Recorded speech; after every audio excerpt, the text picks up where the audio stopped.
லூக்கா 2. இயேசுவின் பிறப்பு. அக்காலத்தில் அகுஸ்து சீசர் தம் பேரரசு முழுவதும் மக்கள் தொகையை கணக்கிடுமாறு கட்டளை பிறப்பித்தார். அதன்படி சிரியா நாட்டில் குரேனியு என்பவர் ஆளுநராய் இருந்தபோது முதன் முறையாக மக்கள் தொகை கணக்கிடப்பட்டது. தம் பெயரை பதிவு செய்ய அனைவரும் அவரவர் ஊருக்கு சென்றனர்.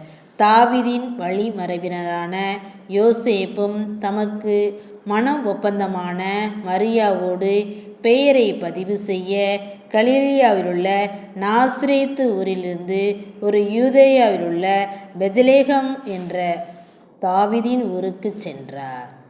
மரியா கருவுற்றிருந்தார்.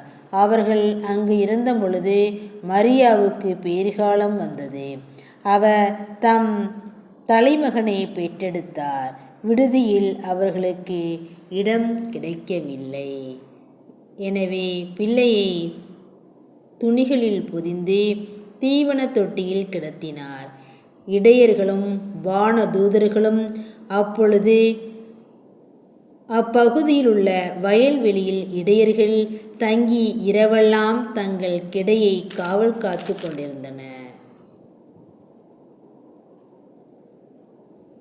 திடீரென்று ஆண்டவருடைய தூதர் அவர்கள் முன் வந்து நின்றபோது ஆண்டவரின் மாட்சி அவர்களை சுற்றி ஒளிர்ந்தது. மிகுந்த அச்சம் அவர்களை ஆட்கொண்டது.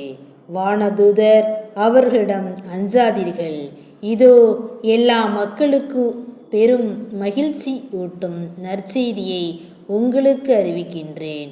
இன்று ஆண்டவராகிய மெசியா என்னும் மீட்பர் உங்களுக்காக தாவீதின் ஊரில் பிறந்திருக்கிறார். குழந்தையை துணிகளில் சுற்றி தீவன தொட்டியில் கிடத்திருப்பதை காண்பீர்கள். இதுவே உங்களுக்கு அடையாளம் என்றார். உடனே விண்ணக தூதர் பேரணி அந்த தூதருடன் சேர்ந்து உன்னதத்தில் கடவுளுக்கு மாட்சி உரித்தாகுக, உலகில் அவருக்கு உகந்தோருக்கு அமைதி உண்டாகுக என்று கடவுளை புகழ்ந்தது.